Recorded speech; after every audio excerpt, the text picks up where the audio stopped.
Welcome to the Creative Play and Podcast Network. Join us as we review our favorite RPGs, collectible card games, MMOs, video games, PC games, and bring up interesting topics and things that we'd like to share with everyone. Sit back and enjoy the show.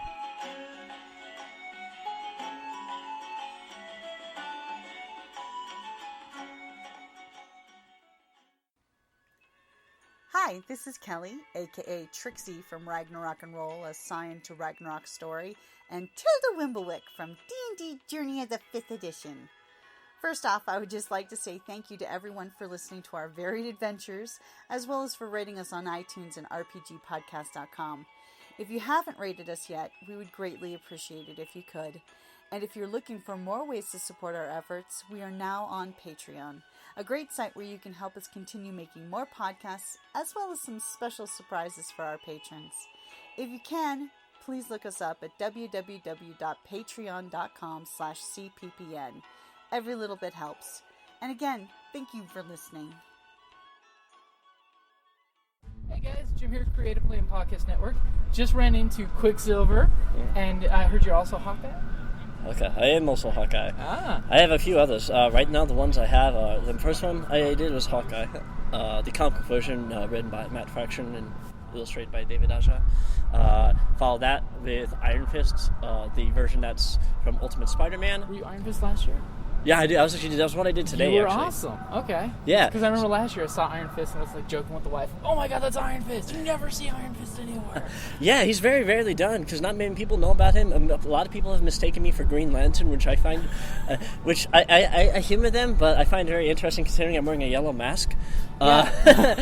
And then after that was the Black Mask Daredevil, then Age of Ultron Quicksilver. The Netflix Daredevil, that is the first costume he makes. Hopefully, as soon as I get to a point where I can start working on saving up for helmets, getting them custom made. And my head's pretty big, so I need to get a custom made helmet for it. So. And helmets are always a pain, limits the vision. You can't really see much. The main character. Your Quicksilver was awesome. I'm gonna have to post that picture too. Thank you. Meow of the Quicksilver. There's there's a key part in a lot of what I do. It had to do with my major in college. I was graduated from the University of Arizona back in 2008 with a BA in acting and minor in marketing. But what I learned was during that freshman year, I was in the professional actor program, and I got a lot of movement and voice exercises. Usually there were a little bit of intro, and then later on in other years, people would get to specific subjects like Chekhov and Shakespeare. I unfortunately, at the end of that freshman year, it's a very exclusive program. I got booted out along with 3 other people, and then I was a little disillusioned. So I still kept on with the acting after that, but thankfully that following summer, I went to San Diego Comic Con. This is 2005, I believe, summer 2005, back when Azkaban and, of course, Bio was about to come out. Aeon Flux live-action movie was coming out. And I got a hard reset in terms of who I was. So that was reassuring to me, and it just took a little bit of time before I said, okay, here's what I want to do first. And Hawkeye was the first one. And all of a sudden, cosplay is an amazing outlet for it. It really is. Yeah. I completely forgot what point I was getting to, but no, yeah, it was about how I differentiate each costume. It's not just from the visual, trying to get as accurate as possible, but the physicality, the attitude, the voice, particularly for Quicksilver. Obviously, he's from a Eastern European, Russian area, so even if I mess up the accent, I could just say I'm from Sokovia, and then it kind of works out as well. You got the beautiful It's in the ground right now. Yeah, there you go. Yeah, so it has to do with making that very subtle. If you overblow an accent, it will sound very, very fake. If you only do it once in a while, then it becomes believable. And so much so to even yourself that you have a hard time getting rid of it if you're like me, where I think one day I was doing volunteer work at the zoo with the Arizona Avengers, and 2 days before, I was for 2 days in a row I was Quicksilver, and then I was Iron Fist on Sunday, and I was still saying, I was saluting every Captain America kid, saying Captain like Chekhov? like Chekhov, yes, and then I just kept doing that as Iron Fist. I was like, I had to go. It sounded fake to me to do an American accent. But yeah, that's how it is. It's usually just trying to be as subtle as possible. That trying to throw in occasional the linguistical styles the of tickle. approach. Yeah, and the thing is, like with the Irish accent, like in our gaming group, we have Jocelyn, she's from a theatrical background too, and U of A, and she slips right into Irish so smoothly. All of a sudden, it's infectious, and we all, okay, I'm not Irish today, so I better stop talking like this. Right. It's like those people that you run into, like, hey, how you doing? I'm like, hi, how are you? It's like that. I just got that from Dave Chappelle, but it's very true. It's just the infectious accent, because when I was talking to you after the picture, it's the random, hey guys, can you take your picture? And then I'm like, who's that running by? And then all of a sudden I took the second picture. I'm like, oh, great costume. Okay, click, and got that picture. It's like, that's perfect. I'm like, dude, I completely believe you had a full-on Quicksilver going right there. I mean, and Thank then you. When Wanda came up next to you, he's I don't like to. Whenever people would ask me about Quicksilver, like, I'm supposed to be dead, I'm like, yeah, I walked it off, I got better. And you don't know for sure. I mean, let's be honest, Yeah, exactly. Yeah, it is like sorry, there we go with the accent. See, you're sliding right into it. It's that good. I picked that Quicksilver not just because of Aaron Taylor Johnson as an actor. I respect him, and he's very good with accents. After seeing him, even though some people are kind of mixed on Godzilla, with his character-wise, I still liked him. As an actor, he did a great job. Yeah, as an actor, he's fantastic. I did like the approach they took to Quicksilver in Age of Ultron, even though, spoilers, he died. He might have died. We just don't know. You never know. He's Quicksilver. You never know. His sister might get super into it. She might do the little hex bolt, and there you go. Mm-hmm. Yeah, and it's not done to rag on the Days of Future Past Quicksilver, which is awesome. Which is he did awesome in his own right. It's I like it when. I was very interested in how they're going to make him vulnerable, because speedsters have a tendency, like Flash and Quicksilver, to be overpowered. Yeah, because you can just solve everything really quickly. And you can't touch me, and I can write a book in 2 minutes, type of thing. Yeah. Yeah, sure. And what I liked about Age of Ultron Quicksilver was that he was a jerk. He was an Eastern European jerk, and he gets tired. Yeah. So he's like any other person. I thought that was amazing that they made those character choices. Yeah. And so that's why I liked it. And he's really got great character, because like the scene where he's got the dress when he comes back with the refugees with supplies, right. Pretty dress for the pretty lady. It's okay. That's a great little add-on there. Mm-hmm. Did you bring a dress for all of them? Mm-hmm. Yeah, I always try and find a special connection to at least each of the characters. Like the first two that I cosplayed as Hawkeye. I did not. I was actually still on the fence about who I would go as for any convention. Yeah. I knew I wanted to do Matt Fraction's Hawkeye as soon as I read number 19 on his run, because it very much captures what a lot of us who are hard of hearing have to deal with. And a lot of people who read that, who are hearing, are very frustrated by it. I was like, well, welcome to my world. That's the idea. Exactly. That's how tough it is. And the fact that he, personality-wise, he's a train wreck of a person. Yeah. That's the whole series. But the fact that he's able to still do what he does, and with the hearing problem, is what I respected and connected with the most. Even if, as a person, we are like totally different. But the fact that's why I picked him. Perseverance. Yeah. Not just for ease too. I mean, It was easy, but it was also. I will admit, that was a main part of it. But it was also because of his character. So I think that's for anyone who's starting with something new, a new costume, or unless they're really addicted to it or just want the challenge, I recommend someone who's like, you can really sell it if you have a personal connection to it, in some fashion. It's someone you love and care about, so you're going to respect the character and give it the proper honor you need to. Right, and that comes from acting, really. When you're a character, a lot of people think that you're just the general thought is you're a professional liar, and it's not true. You are, at least the way, and there's different schools of thought, but the way I was taught is that you're using your own emotions, your real emotions, and you just use imaginary circumstances. So you have to find that connection with that particular character.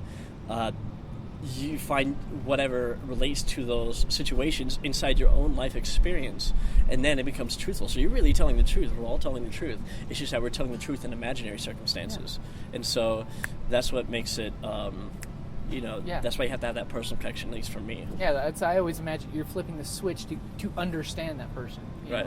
Right. It's like the whole, you have to understand your enemy to beat them type of thing. Of you have to be in their head to know how they would act, how they would be, what's their motivation, what's the reason why they do or don't do something. You know, why do they throw that one comment out that they do? Is it meant to be snarky? Is it meant to cover they're scared? You know, it's how are they doing it, not just writing it and acting it out. Right. It takes, even with characters that you may know very in a cursory sense, it helps to understand all that lore. I will say this: I do pick characters sometimes just because they look cool, or it's because of a joke. But as I'm doing the costume, I start to do research. Like with Iron Fist, I really picked him as a joke because Matt Fraction and David Aja both worked on those, and they kept mistaking Hawkeye for Iron Fist. And I just thought someone would get it eventually. Yeah. Yeah. But I started to read up on him. Like I read up. I'm reading up on Immortal Iron Fist, and then the Living Weapon as well. Living Weapon was the first one, and I'm reading up on Immortal Iron Fist right now, also written by Matt Fraction, obviously. But now I'm starting to look at him as a character, and that ended up motivating what I do when I, say, take photos with kids or with adults or work on the con floor or things like that. So it all is sort of just to create not just a 2D representation of a character in Well, especially live watching action. you guys with the Yeah, kids. it's got a You branch guys are out. amazing with the kids. I mean, especially seeing their faces. Yeah, well, it helps I'm actually a martial arts teacher. That's kind of how I relate to That it. explains the jumping and then the movings that I've seen you do. Yeah. Well, no, it's like I think I've tried to thought about why I'm so good with kids. Maybe it's either because I'm mentally like 12. That could be it. You're in touch with your inner child. Yeah. That's what that is. That's just that, and that's why I try and differentiate childlike, which is what everyone does here, and that's okay. That's fantastic. Yeah. Be childlike, just don't be childish. Yeah. And childish is that's the thing that everyone always has to constantly work at. Yeah, it's the emotional and maturity versus the intellectual maturity. Yeah. Be mature enough to say like, yeah, you're doing your thing. That's cool. I like my thing.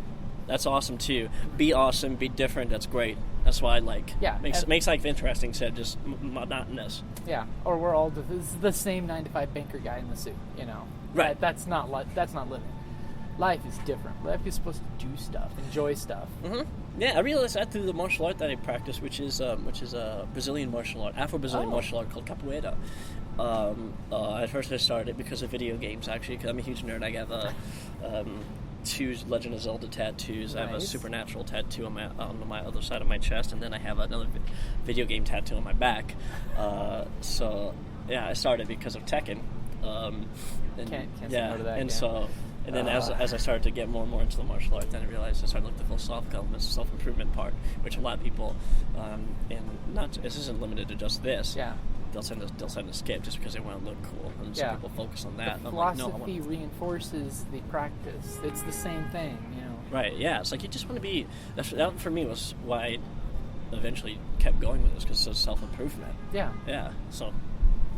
So, are you local here in town, Tucson? Yeah, I've lived here in Tucson pretty much all my life. The only time I ever really travel is visiting family up in Phoenix, going to an event in Phoenix, and then going to martial arts events around the world. Nice. Next summer, I plan to go, if the funds work out, go take a tour of the east coast of China, just a tour of martial arts groups there, and say hi to some friends I've met. Any dojo name that you want to throw out here in town? Oh yes, my academy is called Capoeira Mandinga Tucson, and it's on 6th Street, 605 East 6th Street, right across from Tucson High School. That's where I train and teach. I train under my teacher, Mesa Luar Dosortao. Her name is Ann Pollock, and she was, I think, a few of the first generation of women to start training in America, and she recently got her master belt. And so, unless I'm mistaken, she's the only current master residing in Arizona. Wow. Yeah, and a female master on top of that. So I have a lot of respect for her for that, on top of all the stories she's told me about her journey. She's been training for about 30 years now, actually. Wow. Yeah, and I've been about it so I'm rounding up at 11. So, I have a lot of respect for her as a teacher. She's very knowledgeable and very, very specific in terms of learning the basics. And then now that I'm at the level I'm at, I can start to, you can play like with Pablo it. Picasso. She teaches me the rules, and that way I can learn how to break them like an artist. Yeah, they get the good foundation, then play. Right, exactly. Yeah, and that's the idea of capoeira. So we call it a game. Instead of sparring, we call it a game. It's dance, it's movement, it's martial arts, it's all that in one. So yeah, that's where I train as Capoeira Manjing in Tucson, and then I teach K-8 schools. 200 years ago? No, it's not a fighting style. It's just the locals dancing, right? Yeah, exactly. Yeah, it's not a fighting style. You know, I used to get into arguments with people back like 3 or 4 years ago. No, 5 years. 5 years ago, and I was getting almost heated arguments. So I'm very laid back, even then. But if you're passionate about it. Yeah. But then I just stopped after someone had told me, a teacher from Chicago had told me that if people still don't think it's a martial art, then we are teaching it right. That's exactly the nature of the beast. That's exactly what it was meant to be. Right. It was a clandestine fighting style taught in the open so that nobody could know, hey, they're learning how to fight. Mm-hmm. There's actually another cool little fact is that before the filming of Thor, when they're doing fighting practice, Tom Hiddleston mentions in an article, and you can find this online through Google, that he one of the martial arts he trained for fight practice was capoeira, because it's very much related to his character. Yeah. And that I like a lot. Yeah. And that's actually something when I'm not teaching or doing this, I actually also do fight choreography for plays. I prefer stage fight choreography just because I think it's fun to watch a fight in real life. Oh yeah. Eventually I'll probably get to film. So, but I got one actually coming out. Play that's going to come out. Actually, just opened this past Thursday. It's a Irish version of Medea called By the Bog of Cats, and it's being produced by Something Theater over at Zuzi Theater. And so it's going to be running from Thursday, which is November 5th, up until the 22nd of this month. Nice. So yeah. May have to see once we get back into town for the next con, see if we can sneak the wife over there. Yeah, it's a really fun play. I mean, it was really fun to choreograph. Fun play, story wise. I mean, man, it's tragic. I shouldn't say that, but the process was fun. I love the process of it. That's the journey about exploring what the actors know versus the skeleton that I've made.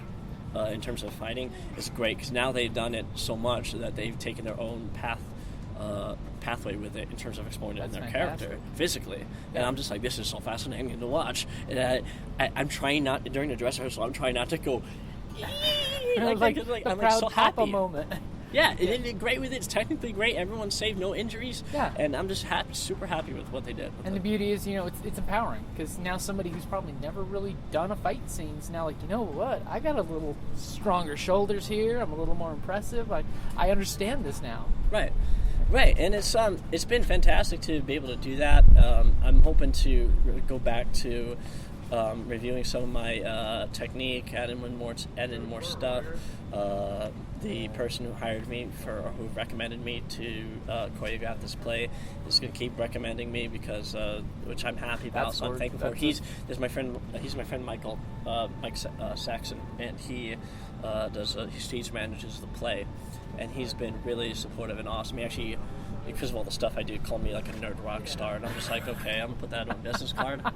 I did not expect that. I'm usually a very humble guy. I'm just okay, cool, thank you. Nerd rock star is a fantastic title. Yeah, no, I'm happy. I'm flattered by it. I'm flattered that he said that. And I'm still friends with him. He lent me All New Hawkeye, so I got a chance to read that too. So that's fantastic awesome. too. So that's why it's good to have friends in comic books. It's like, dude, I really want to read this, but I don't own it. Can you pass it this way? At the office, The Walking Dead is what we do on that one. It's new episodes out. Who's got this week's? I'm horrible. I wait for the compilations. I've gotten away from the monthlies and compilations. But what got you involved with the Arizona Avengers? Oh, it actually was. There was a friend of mine in Phoenix who I went to. I think the Amazing Arizona Con. I think a couple of years ago. I believe that was the one. And I did not have a chance to talk to anyone because at the time I was always very impressed with their work, their costume work.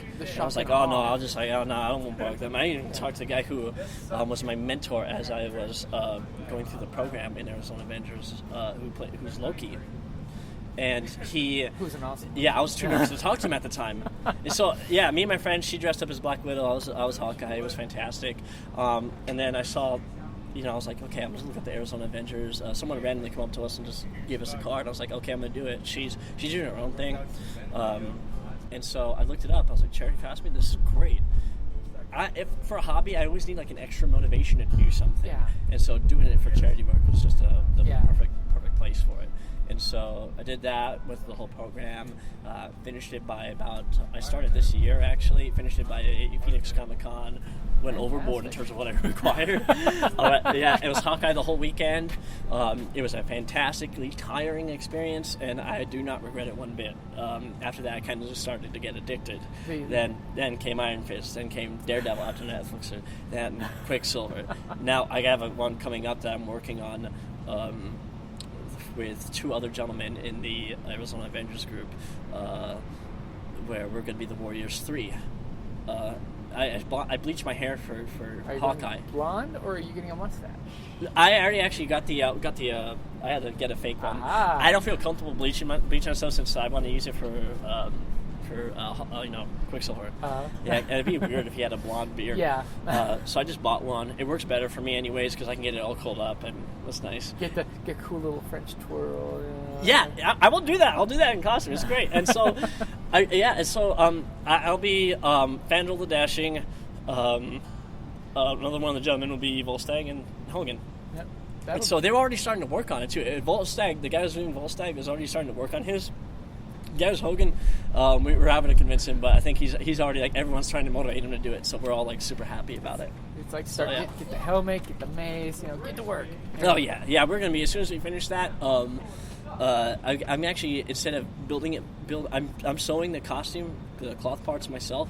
But for the armor, the gentleman in Arizona Avengers who is Thor.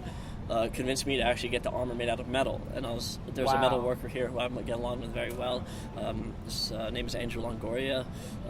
As soon as he's done, he started working on it in December, and I am going to be. Yeah, I've looked at his work before, and it's amazing. So I'm really excited to see it once he starts working on it in December or so. Is he the same one that did Thor's costume? Because his outfit was fantastic. Yeah, that's great. Yeah, so I'm really excited to do that because as soon as I recommended it to people, like, hey, I'm thinking about Fandral. They're like, oh my god, that is so perfect for you. And I'm like, Fandral the Dashing is a ladies' man, he's he's suave. What is he saying? they're saying that you don't try to, but you're suave. Okay, I'll go with that. I'm suave, cool. Hey, perfect. Yeah, it it's the charisma it comes out. Yeah, I'll take it as a compliment. I'm like, okay, whatever. So, and for the record, for the folks at home that may not know what the Arizona Avengers are, what are they as a group? We are a charity costuming group that is part of a wider organization called the Avengers Initiative. It's charity costuming work, in short. We try and promote literacy through volunteering costumers to charity events, literacy fairs, back to school events. And other things like that. We do things like trick-or-treating for the Phoenix Zoo or Tucson Zoo, like down here. Basically anything where we can just encourage kids to read and things like that. Sometimes we work with the Justice League of Arizona as well. Another great group. Touring hospitals like here in Tucson, the Banner Children's Hospital, giving away comic books or doing reverse trick-or-treating. I missed that this year, but we did that in the past. And then, of course, during Tucson Comic Con, everyone was here at like 9 a.m. The fantastic photo booth. Yeah, Saturday, and it was great for the kids. Great for the kids who didn't get a chance to do it normally, and so I was really happy about doing that. So yeah, charity costuming work has been that's what we generally do, along with conventions and things like that. So, Tucson Comic Con, Phoenix Comic Con. Yeah, Fan Fest is coming up soon, so we'll definitely be there. That's December 4th to the 6th, I believe. Yeah, the weekend of the 5th. And yeah, that should be exciting too. I'll probably be rocking the Quicksilver again this year. Dude, you were rocking the Quicksilver. Yeah, I got to do it. What's the point otherwise? You are already in the Quicksilver. Yeah. It's good there. And of course, Arizona Avengers on Facebook.com. Awesome photo spreads every year. Yeah. Arizona Avengers it's been a great group. It's like a little family. Okay, well, third family to me. My second family is a martial arts thing. The third family is the Arizona Avengers. And so I really like every single person in that group. They've been very welcoming. They've been encouraging. They've been so supportive. And I couldn't ask for a better environment to work in terms of costuming and charity work. So yeah, I'm really happy with every single person in there. So yeah. And you guys are all awesome together. I mean, and you can just see it amongst all you guys when you're up there, the camaraderie between you all, you know, Mm-hmm. the smiling, the laughing, and then you get in character. Thank you. Then all of a sudden you all get into character. Thor gets all grumpy faced, and you know, Cap gets all serious. Yeah. Well, I get serious with Matt Murdock whenever I'm serious, unless I'm out of mask or like in a suit or something, gray suit. Then I'll get serious. Like there's a window right near that was right near our table. I would randomly run up to on Friday when I was Daredevil. I'd randomly run up to it. If people were there, I'd just be like, I'm just gonna protect my city. I can't watch it. Yeah. Yeah, just watching over my city. And just say that constantly. This city. It's just a city, it's a con. It's my city. Tucson Comic. Yeah, it's my city. Get a lozenge. Especially to do it the next day and the next day. Yeah. It's been fantastic. I'm actually really excited for Jessica Jones. So yeah, it's gonna come out in a few weeks. By before the end of the year. Oh yeah, I'm super. I think it's actually November. They gave a specific date already, November 20th. Yeah, I'm really excited to see that. And you actually have a lozenge. Yeah. I got a lozenge. You're gonna protect that lozenge. I got strep.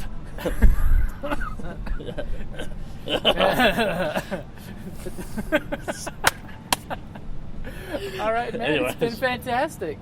And hey, we're now Facebook friends. Thanks to one picture. Hey, and I'm glad I took that picture. Yeah, no, it turned out really great. I'm really happy about it. I mean, I'm not usually one to count likes. I'll just put something up there if it's funny.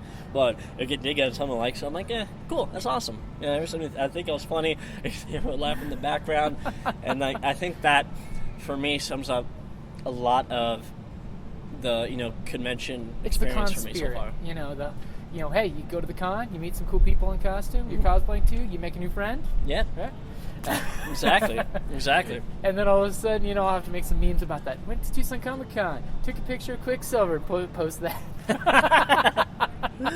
Yeah, I am. Yeah, it's all about just having fun. As long as you're not joking about it, then that's people will do what they want as long as they're not rude or And cosplay is fun for the whole family. I mean. Yeah, exactly. Yeah, that's just great to me too. Is that it's starting to get it's surreal for me to experience this because a lot of people don't know I'm 29, and so I look a lot younger than I actually am. A lot of people have mistaken me for 16. I used to drive a cab before I started teaching martial arts directly, and one guy thought I was 10, but I was like. I asked him why a 10-year-old was driving a car, and he's like, I don't know, dude, just get me to my house, please. All he cares is that you're sober. Yeah. But no, it's surreal to me to see so many people just embracing this, and it makes me comfortable, happy, and to be in this kind of environment, and it centers me in terms of okay, I have not lost this aspect of me, even though maybe I don't do as much gaming, or I game a little bit differently. Or some of my friends who I used to play a lot of StarCraft and Diablo with back in high school, we've all moved on to other things. I can still embrace that on my own, meet new people, things like that, and that's what, and then encourage families to do so also in sort of nerdy way, our own way, so to speak. Our embraced way. Exactly. And so and it's a hobby too. It keeps my hands busy, gives me a break from what I do as a career. Keeps you learning new skills. Yeah, exactly. Yeah. So I'm very happy with everything that's been going on so far. I'm sure there'll be some road bumps like anything in life. But there's always a certain element, Yeah. And hey, dude, I look forward to seeing you at Phoenix Comic Con. It's gonna be the next time. So that's gonna be great. Mm-hmm. And then, of course, 2016 Tucson Comic Con. Because there's something nice about having a con in your own town, so you can just go home at the end of the night instead of staying at the hotel. Mm-hmm. Though it is nice to have the hotel nearby the con, too. Yeah. And it's great seeing the kids that are super shy. Yes. They'll look at you and then they hide behind their parents' leg. And they're like, you want to take a picture? And be like, just on the way to the interview, it was funny because I went to the restroom and the kid's like, is that Obi-Wan Kenobi? And I came out and says, may the force be with you. And the kid just had this total geek out moment because he had a balloon lightsaber. And I'm like, would you like to light my lightsaber? And he's like, oh, can I touch it? And I'm like, go for it. And I'm like, good job. Now, hold it 3 seconds and it'll turn off. Good job, because never look straight down your lightsaber. Right. It's those moments that I embrace. That's what I love about it. Yeah. From whatever perspective. I am starting to look in, like I said, starting to look into other groups. not just more out of curiosity from the characters. There are so Like many for awesome the groups. Justice League, I'm looking at Scarecrow. I think they have the Scarecrow, but again, they like the law groups. They there's love also gonna be diversity repeat. too. Yeah, so there's that, and then also looking into eventually the 501st. But yeah, I'm not in a rush because there's so many of them, which is great. Yeah. This is awesome. So, but an addictive yeah, hobby. so I'm sorry for heroes, I'm with Marvel. For like evil people, I'll be with like the other groups. I want to save my evil characters for the other groups for some reason. It's just a personal choice. I don't really know. It's an aspect of your personality you like to put out there, you know? Exactly. Yeah. Exactly. And who doesn't like to occasionally play the bad guy? And if it's end up being a character that's alien of some sort in 501st, I can excuse to someone body paint me. Yeah, I mean, love that's that stuff. awesome. I mean, the wife's been wanting to do a Twilight forever. Mm-hmm. You know, because she's like, I want Laku. It's like, well, talk to Courtney. She makes her own, and she just does two beautiful freaking cosplays. One at Togarudo, the other at Twilight. Mm-hmm. And it's like, talk to people that are cosplaying. Everybody who's cosplaying is just a new person to meet as a friend, you know? Yeah, and that everybody is, talk to them if you want to know how they made their outfit, because everyone will be like, I did this, you know? Get in touch with me if you want any questions. Right. And that's actually the creation of it was originally what kept me from cosplaying. The intimidation. At first. Yeah, because I wanted to wait until I was comfortable to be able to, with you know, okay, I just need to do something really easy, create some things, but then look for buy other things. It was that whole feeling of I needed to make everything. Yeah. And then I started talking to some people. It's like, oh, that's okay. You don't need to make everything. It's okay to outsource certain things. Yeah. You know, just for time or money reasons, or just because you want to do it right. You know. Right. And I think that that is something that I don't think should dissuade people. Yeah. Is that if you get, as long as you get it at a store, awesome. If you build it by go to the fields of cotton and like weave it yourself, cool. It's awesome. As long as you are not a jerk, you can enjoy it how you enjoy it, and whatever person puts work into, how much work they put into it. Great, awesome. We're all there to dork out in costumes. Exactly. So there's no need to add pressure to it. And you should, and it's one of those, don't put people down, because they're at their skill level, they're working their way up, Mm-hmm. Yeah, it's like with me. I started off easy and did maybe one or two things. Then, the costumes started to get more and more complicated. So, yeah. Then you feel comfortable, and the skill level's getting up there, and, you can play with it. Right, exactly. And yeah, it's... I think everyone should be able to do it. Because cosplay is awesome. Yeah, whatever condition they're in. Yeah. What I especially like is when I see the parents or like caretakers who build things around like the TIE fighter wheelchair. Yeah. Yeah, especially the one I remember seeing from Mad Max. Those ones were impressive. That's been all over Facebook. Yeah, he was awesome in that one with the face mask and. Yeah, those ones were really awesome. And, I mean, I don't know anyone who I would build that for, but that would be a fun project to do. After Fandral. So, yeah. But yeah, that's because cosplay is for everybody, and it's one of those great embracing of the imagination. It lets us show everybody what our fandoms are, Right, exactly. And that way it's in a safe, comfortable environment. You can see what I like, this is what I like, this is what you like. We respect each other as human beings and, have fun. Yeah, it's I was raised by a single mothers and in my martial art, my teacher is a woman. That obviously is not relevant to their skills as their respective roles in my life. That could have been satisfied by any person, but it did kind of, color my experience with when it comes to understanding others. So when I see someone who,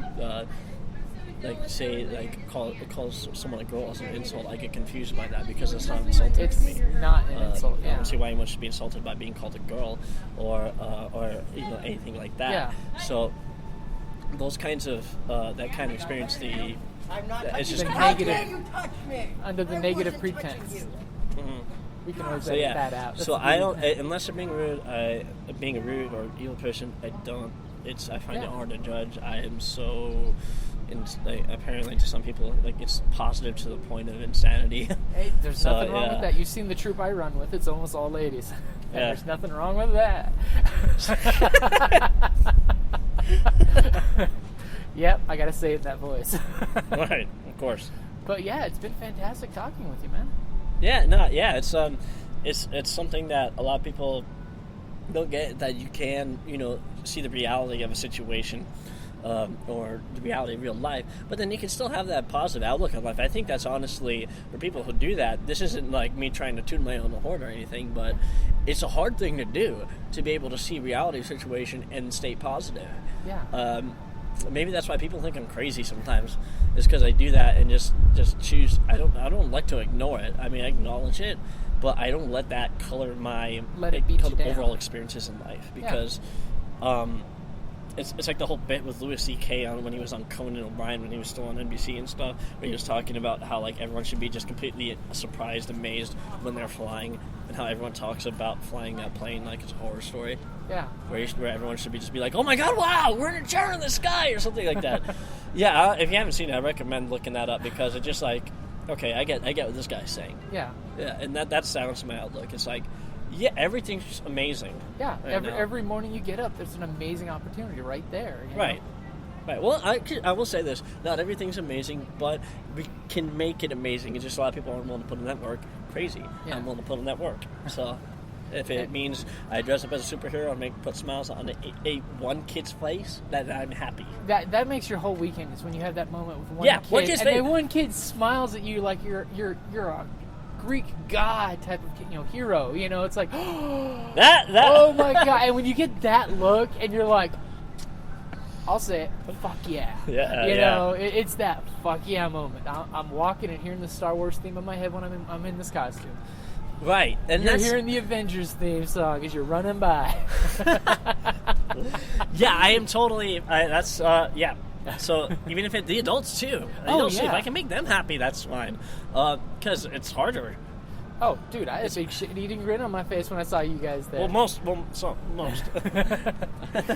Yeah, well, no, I mean, like, I'm sure being here and being in the Arizona Avengers, I found like-minded people who have a similar outlook, which is great, and not just from them, of course, but from other groups as well.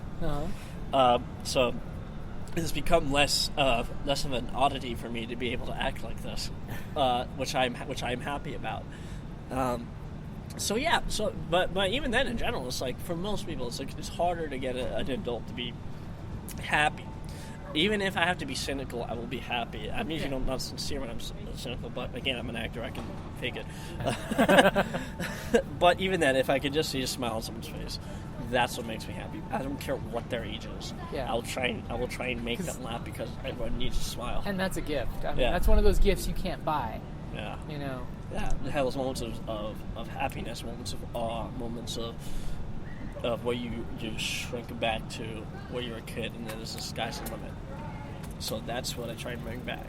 That's why I've tried to focus on my martial art.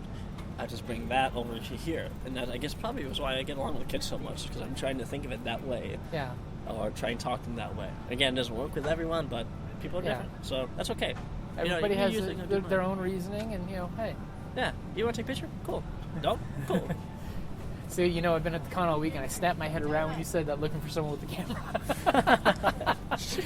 I'm like, yeah, it's the end of the con. I'm looking for cameras. But definitely, thank you, man. No, it's my pleasure. This is the first time I've ever been asked to actually interview on anything for that didn't have to do with my martial art. Actually, it had to do with the cosplay. So, it's been kind of a whirlwind to be involved in this, and what I'm trying to do is just keep people happy and stay humble. Yeah. As soon as my ego goes, I have a lot of, thankfully, my martial art keeps my ego in check. Usually directly by a kick to the face. Yeah, there's always that one person that's better than you, and that's good. Right, exactly. Yeah, I like. Don't get me wrong. As an actor, I majored in acting, and I do like the attention. I will freely admit that the attention I get from people in the photo ops are satisfying to my ego, but I'm not going to let that get in the way of being humble about it. I think everyone if as soon as you say you're the best at something, then you suddenly become less tolerant to people or lose improvement. No one's ever the best, but you can always get better. You just stepped on a platform above everyone, which Yeah, everyone's on the path to improvement. There's no peak. It's good to acknowledge about the skill that you have. Like, say, yeah, I'm all right. I've learned a lot of this. It's pretty good. I can get better. Everyone can always get better. You can never be the best. You can always get better. And that's something that I like to encourage in everyone, regardless of what we're doing. You know, if it's education, costuming, personality-wise, whatever. Better at you. Yeah. If you do you, great. Yeah, personality-wise, that's a little bit different. Be the best you can be. Yeah, so I just got to stay humble, and so this has been fantastic so far. I guess I just got to keep going and stay happy and humble. Yep. So, yeah. And it's been a great weekend at Tucson Comic. Been saying that one all week. I'm going to Comic-Con. Yeah. No, it's been great. It's been awesome. I'm hoping to check out some new cons eventually. Well, there's a lot more up in Phoenix and stuff other than NAPAS and all that. Hopefully I get a chance to go back to San Diego, but I know it's crowded, so I'll probably go to one of the other conventions, smaller ones around that time. But I'll be doing that, traveling, kicking, dressing up like a superhero. Being awesome. Maybe I'm a nerd rock star. That sounds like the definition of a nerd rock star right there. Yeah, no, it's like it's a thrill to have a child, but when I think about it, I'm like, okay, I guess I could put that in the business card. Yeah, it sounds like a job title to me. Yeah, that's cool. I'll accept it. I'll accept it with humility. Hey, you see, you'll accept it with begrudging humility, Right. Yeah, and with humility and honor good the nature. Position. Good nature, yeah. And honor the position. Right, exactly. Because as long as you're helping making the kids smile, that's honoring the position right there. Right. All right, and that's a good place to wrap it up there. Hey guys, Jim here. Just wanted to give you a heads up. A new item we saw on Kickstarter that we're backing up and we're really enjoying from what we've heard so far is Age of Legends. It's a new game expansion for the 6D6 system. If you haven't heard about it, check out their website. They've actually got free downloads of the gaming rules so you can see what the game's like before you play it. And I'll go ahead and include a link to the YouTube site where it shows you exactly how to play through the game. Here you go, guys. This is their Kickstarter. Once more, the gods are choosing champions. Since the time of Homer, the Olympians have forsworn meddling in the affairs of mortals. Even a century ago, in Greece's darkest hour, when 300 mortals stood defiant against the Persian god king Xerxes, the Olympic gods remained aloof in their mountain home. Yet, in every polis, the Olympian gods are selecting mortals to be their champions. Each god has their own preferences. Zeus picks the strongest and most courageous. The vigilant Hecate favors those who seek to protect others, while Ares chooses warriors who seek glory in the chaos and destruction of war. The mortals come from all walks of life. Anyone can be a champion, but why do the gods need heroes? There are omens everywhere, and the oracles spout doom-laden riddles. Mighty Sparta has been humbled by the slaves it once ruled. And in democratic Athens, thinkers question the very nature of the universe. Beyond its borders, other forces threaten Greece. Rome rules the Italian peninsula. To the west, Carthage dominates the seas. And in east, the immense Persian Empire is overwhelming Greek colonies. But there is something else wrong, a peril beyond the mortal world. The Olympians themselves are in danger. The bonds holding the Titans prisoner in Tartarus are weakening. Agents are being recruited to the Titans' cause. Only with mortal champions of their own can the Olympians prevent a new Titanomachy. But Olympian politics is a maze of petty rivalries and ancient grudges, any of which may spell disaster for an unwary hero. The gods are short-tempered and narcissistic, vicious and uncaring, even towards their own champions. The mortal concerns of the polis are no less dangerous than the legendary monsters who walk the world. Despite the almost certainty of death, all true Greeks wish to be champions, heroes whose epic adventures will be retold through history. Age of Legends by James Foster and Mark Foster, a complete setting for the 6d6 RPG. Back our Kickstarter now and begin making legends. Hey guys, you heard him. So go ahead and check out Age of Legends on Kickstarter. Their Kickstarter will end December 5th. It has already made its goal, so it will succeed. Check it out. There's still about 2 weeks worth of time to look at it and check it in. And if nothing else, the PDF is really reasonably priced, and that way you don't have to pay any shipping charges. All right, guys, like always, thank you for listening.